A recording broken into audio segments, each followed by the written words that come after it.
Hi, I'm Laura from 5 out of 4 Patterns, and welcome to Sewing School Binding Edition. In a previous video, we covered single fold binding. I will link this in the description box below, but today we are working on double fold binding. So let's just jump right in and get started. So here we are, we have two sets of fabric. One set being used for the serger, another set being used with the standard machine using a stretch stitch or a zigzag. Now let's talk about the binding itself. As a general rule, the binding itself is about 4 times in the height, about 4 times the height of the seam allowance, or the length, depending on how people talk about it in different ways. But look at me, I'm this way, okay? No matter what you call it, this way. 4 times the seam allowance. So if our seam allowance is 3/8 inch, our binding piece is 1.5 inches. Now, let's talk about the binding piece for the standard machine.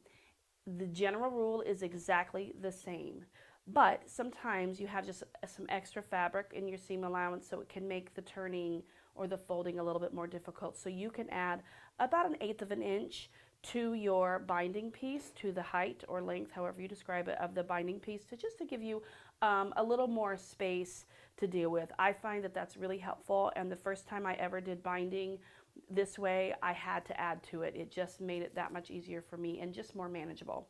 So that's the gist of the pieces themselves. But the first thing we're going to do once we have our main fabric and our binding pieces is we're going to place them right sides together. Now, what you will see is that as for knits, when you're binding like this, your pieces are just a tad small. Generally, they're between 80 and 90% of the full length of whatever you're binding. So you'll need to stretch as you stitch to make it go all the way across. So what we're going to do with this one, I'm going to serge across the top here at a 3/8 inch seam allowance with right sides together.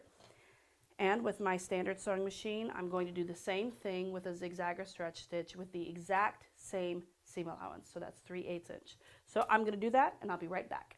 All right, here we are. We've serged, we've stretch stitched, and I have pressed the seam allowance up towards the binding. All right, so that is step 2, to press that seam allowance up. The next thing you're going to do, don't put away that iron just yet, you're going to fold the binding down on both of them. You're going to fold it down, and you're going to press. I hope you can see that. Okay, that way, because eventually we're going to fold it again over this way. So we're going to fold it down on both of them, no matter how you did it, and then we're going to press it. All right, I'll be right back to show you that. Okay, so here we are. I've folded and pressed. Now you can see this cotton lycra does not want to stay folded. So that's where this fancy little thing comes in. It's called Wash Away Wonder Tape. And if you have never used it, you really need to. It's pretty fantastic. It's as easy as unfolding. It's sticky on the one side, and then it has this cover on the other. So you'll just put it onto your fabric, cut it off, press it on a little bit. Then you'll peel it off, and you can see where the tape is here, and then you'll fold. And voila, perfect press job. And you can do that to both pieces. All right, so the next thing, once we've done that, whether we've pressed it or we've used the Wonder Tape, the next thing we're going to do is fold the binding down again over the top of the seam. So we need to completely cover our seam allowance. Okay, so you'll fold it very snugly over the seam. Again, just like with the single, let me trim this off a little bit so you can see it better. Just like with the single fold binding, it's sandwiched in there. Okay, you're not folding over again where you can't see the binding. You're folding just over the seam allowance itself. So when you turn it to the right side, it looks, you've got some of that fabric showing. There you go. You have that, and so then you'll be stitching on this binding piece, that pink side. So again, you can use the Wonder Tape for this.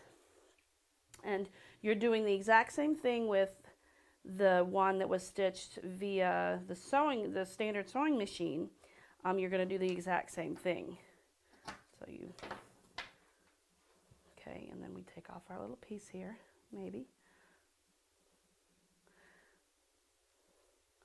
really is just a miracle worker, this wash away Wonder Tape. So you're going to bring it around and attach it, press it on there. And the great thing about this stuff is it washes away. It's really great stuff. So there, that is the wrong side, okay? I would suggest using the Wonder Tape just because it's easy. But you can pin it, of course, and you could clip it. Many people love the clips. I don't have any clips, but I may invest in some very soon because people say great things about them. So for this other one here, if we don't want to Wonder Tape it or we don't have any, we're pressing it and we're folding it down. Now we're gonna press it again before we pin it or clip it or whatever. But for me, I'm just gonna pin it here so you can see.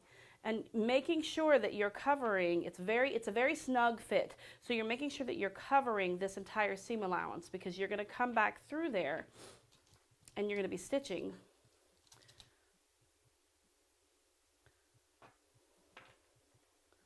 And you want all the stitches to catch this back piece. So this is what the front looks like. All right, and this is what the back looks like being pinned. It would look the same if you were using clips. All right, so this is Wonder Tape. Wonder Tape has helped us achieve that smooth look, and this is with pins. Our next step is to turn it to the right side, and you can put your pins on the right side. That's going to make them easier to see.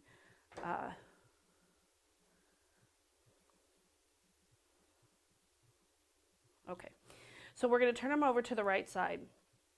Our next step is to stitch across the binding, all right, like a top stitch. You can use a stretch stitch, which I would definitely recommend. You can use a zigzag stitch, you can use a twin needle, or you can even use a cover stitch. So here we are. We finished up our binding. We've top stitched with a stretch stitch. It looks wonderful on the outside and equally as wonderful on the inside. It's a beautiful thing. I also wanted to show you that we can also use a twin needle. It looks really nice, very nice finished look. And I wanted to show a tank that I had made for my daughter with double fold binding, and I did a zigzag stitch. Not a lot of people really think that zigzag stitch will work very well with this, but I think it's cute. I think it works really well with this particular item, and it's nicely finished on the inside, nicely finished on the outside, and it's just a nice cute look.